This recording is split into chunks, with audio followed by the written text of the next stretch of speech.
Hello everybody and welcome to my YouTube channel. My name is Kelsey and in this channel I like to talk about a lot of things, but mostly knitting, crochet, and other craft related activities.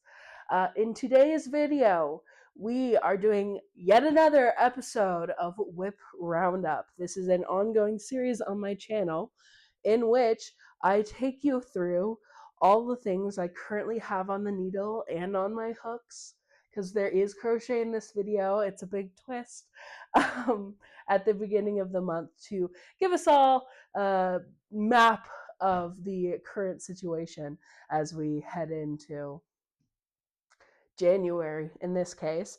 You might have noticed that we are in a different room. That is because I am getting over the flu. So, the bedroom where I normally film is a den of plague, and I have to air that out and give it a good scrub before we can really start using that again. Also, I got a new mic. So, I imagine that the audio of this video is currently in a it gets worse before it gets better stage. So we are giving this a little bit of a swing for the first time. So with that out of the way though, because there's not that much to be said, let's get into our current whips. Um, let's start, because we are out of Christmas season. Let's start with everything that has come out of hibernation. Just to give you a little recap on that. The first one is one that you did get updated on, only to like you were shown it. And I've made a little bit of progress on it, but not too much. And that is the Into the Hoods Knit Along by Laura Nelkin. I am currently on the decrease section of like clue 3. Yeah, there's not much to be said. Once I'm done with the decrease section, I'll go ahead and start on the dicky, but I don't know when this one is going to be really picked back up in earnest, because there's some other stuff that is a little bit more pressing or just interesting to me. Right now, I've come off of so many deadlines that I am just not feeling the pressure of deadlines right now. I'm just kind of in a it'll get done when it gets done sort of mood. Everything is getting a little bit of progress, but not like not a lot. The second thing that has just come out of hibernation is a blanket I am making for my dad. So actually, technically, I lied when I said the gift knits were done, but this is one that it's not like super pressing. This is a May deadline. So it's just gonna be a granny square blanket. So we do have some crochet here. Um, I put this away while I was in the thick of Christmas, but now that that's over, we're gonna pull this out and get to working on it again. But there isn't that much to be said about it. I don't even know the total amount of squares I have done on this. All I can really tell you is that the yarn I'm currently using is the Backcountry Knitter Merino Worsted Court of Patriarchs. I have 4 balls of this. I know that each hank, skein, whatever it is called, makes about 10 granny squares. So I have those to as like one color of granny square, and then I have some worsted Malabrigo and like a blue and a brown color that I'll make some matching squares, but I'm not quite there yet, and this is kind of all hypothetical at this point. But I do need to get cracking on those again just to get myself back in the swing of things. And then a whip that I have worked on, but you will not be noticeable for you guys. So this is just generally kind of a boring. Is yes, I have added a couple more rows to this boucle sweater. This is the Cozy Classic Raglan by Jessie Maid. I'm currently in the thick of Raglan increases, and it is I'm not doing well, guys.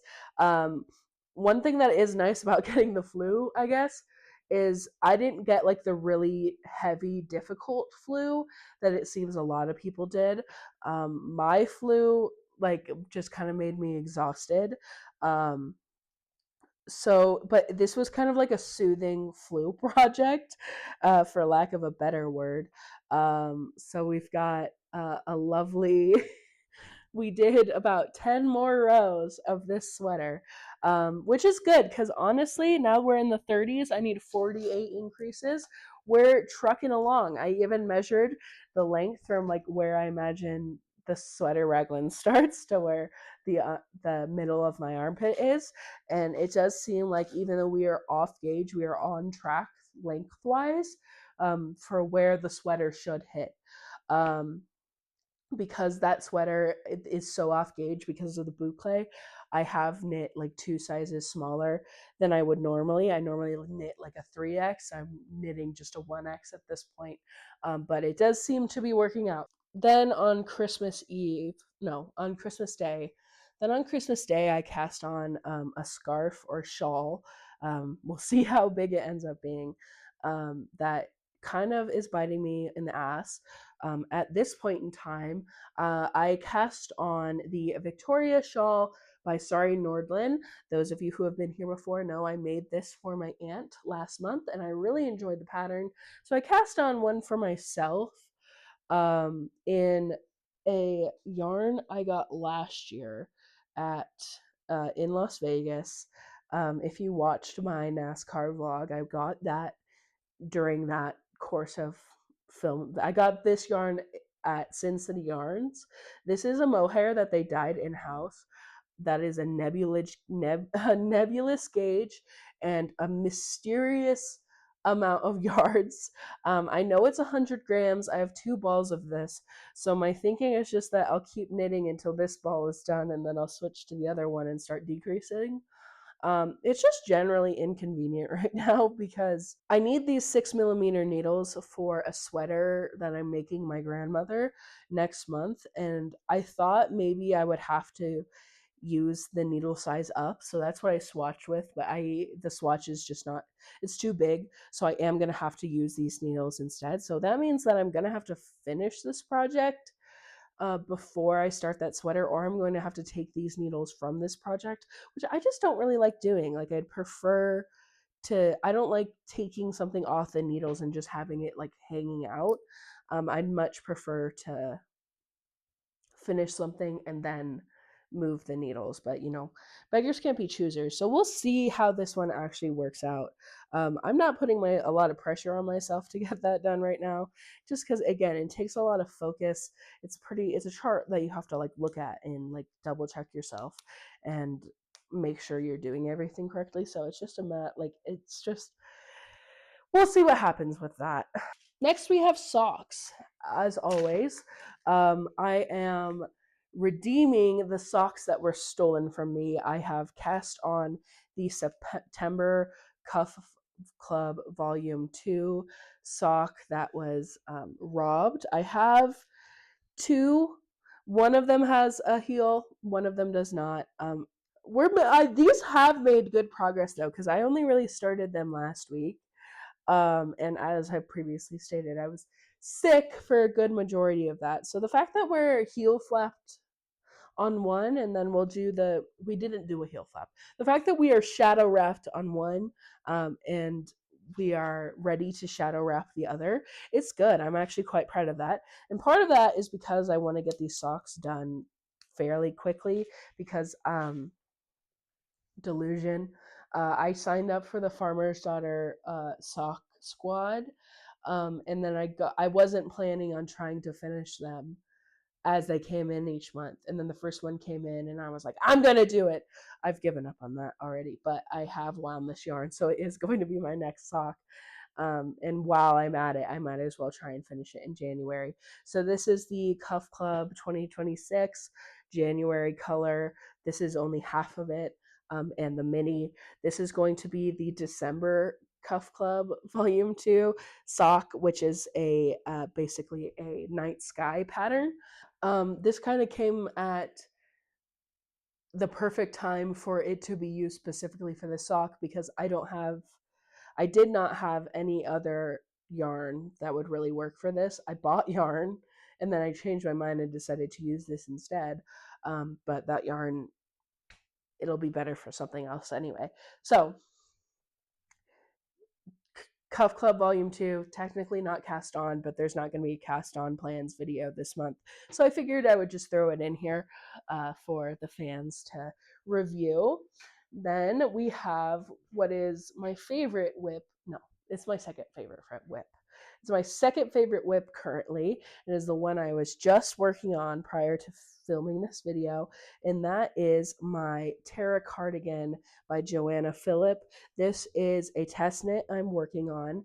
It is in Bishes and Bushes, Le Lamb's wool. This is in the colorway Candy, which is really hard to pick up on camera, but it's this really pretty gray with a bunch of other colors sort of like intermixed, and it's just really interesting to look at in person. And I have split for sleeves.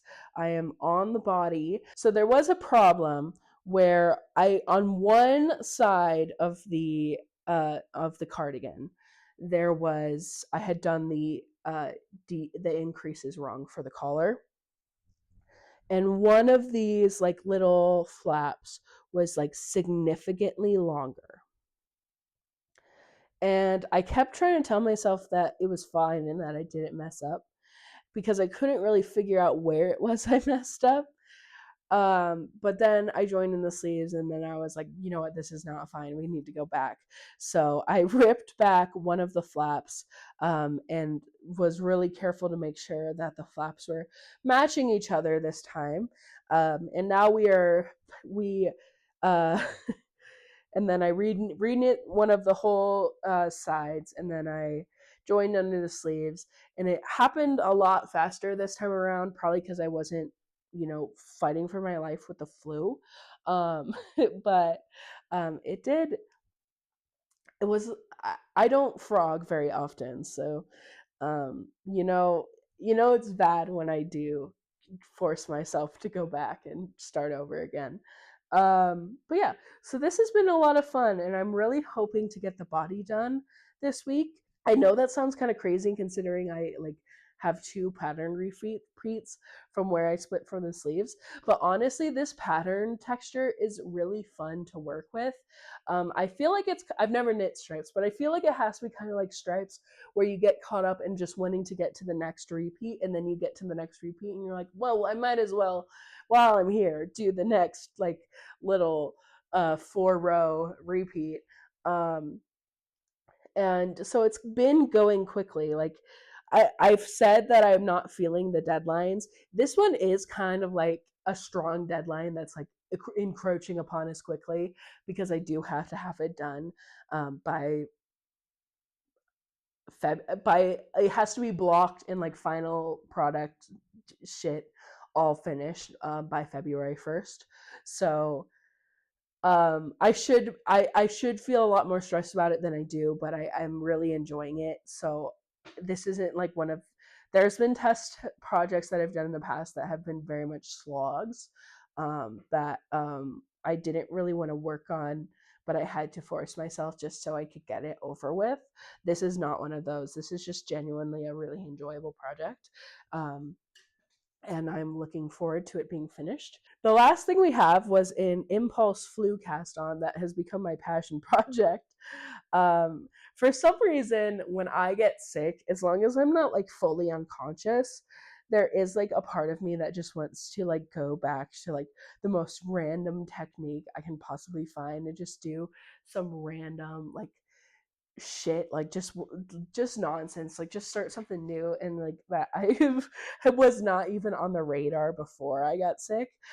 So this time around, that was Tunisian crochet. It's been about over a year since I Tunisian crocheted last, and it was a very difficult experience because my gauge for crochet is kind of notoriously fucked up. I would say my gauge for like knitting is like very standard. Um, I've been reading Patty Leon's like knitting tricks and tips and tricks. And in that book, she sort of talks about the reason why people's gauge might get like a little skewed. And in reading that, I found that I get a good grade in knitting because she talks about how like people might get a tight gauge because they're only knitting with like the very tip of their needles and they're not fully using the needle to measure, or if like they might have a loose gauge if they're not like fitting the yarn to like the needle size. So basically your like your yarn, there shouldn't be like a lot of negative space between like the loop and the needle. um, Nor should your needles be like nor should the loops be like suffocating the needle. um, so my knitting gauge is very standard. My crochet gauge is kind of all over the place.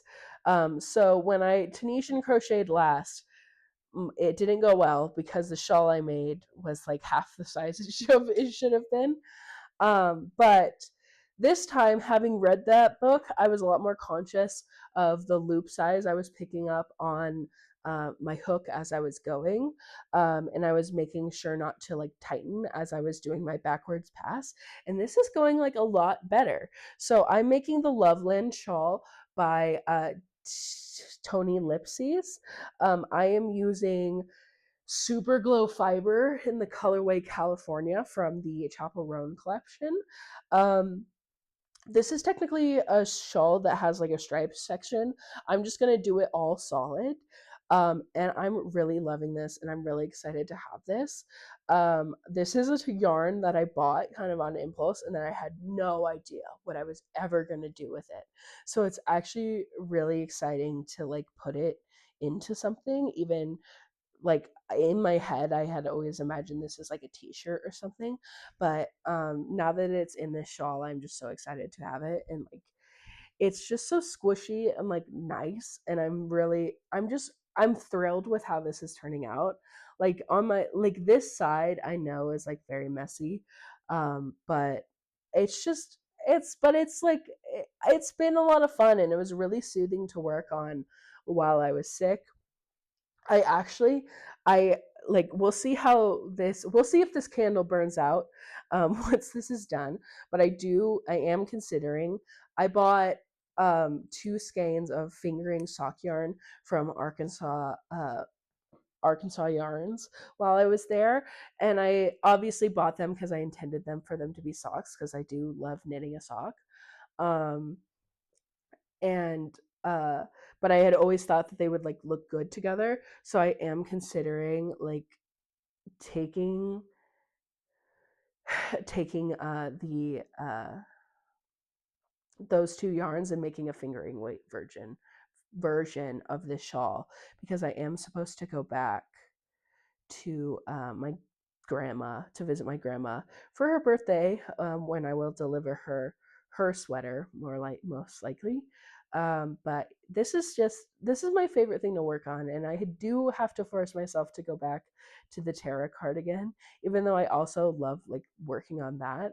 But this is just like it's like the reason I'm normally very strict with like not just like casting things on impulse, but for this one I was like I have never once gotten the impulse to cast on a Tunisian crochet project, so I might as well ride this wave and like use this shit while I have the motivation for, because I caught a wild hair at one point and bought two separate sets of Tunisian crochet interchangeables, and then I Tunisian crocheted about two projects and then moved on from that and started knitting instead. So if I get that like wild hair and I want a Tunisian crochet, I might as well just like give that like start doing that. Like it's kind of like I kind of think that way with crochet now too, where it's like I very rarely get like the impulse to like want to crochet something. So when I do, I should just like write that out and see what happens. But yeah, so that's gonna be it for this video. I hope you enjoyed it. I know the energy is probably a little weird because, you know, illness, and I like you don't realize that you still sound sick until you sit down with a microphone and you're like, all right, I'm gonna talk for a couple minutes. um, yeah, no, I still sound a little crusty, but I do feel a lot better, and I'm hoping you guys are staying healthy because the being sick sucks. I spit it a little bit. That's pleasant and attractive. But otherwise, I'm looking forward to my end of the year content. It did get like a little fucky because of the sickness. So I will have a 2025, like what I made in a year video coming out, but I would expect it more towards the end of January than when I initially had hoped to post it, which is this weekend. But there will be that. There will be a Make Nine, and just a lot of fun stuff for people who are interested specifically in the things I make. Because like I have fun. Like I'm a planner, so like the beginning of the year when it comes to like planning, when everybody's like planning out what they want to make and like their goals, I'm like, I've been waiting for this day for however long. Like I kind of like I could probably make my fucking 2027 make nine at this point because I already know. Like I know I don't have time for it this year. I don't have the yarn, but I know I'm making a 2027 stick season in Moda, and I know what color Moda I want too. So yeah, I love planning, and I will see you all in those planning videos. I hope you all have a good day. Bye bye.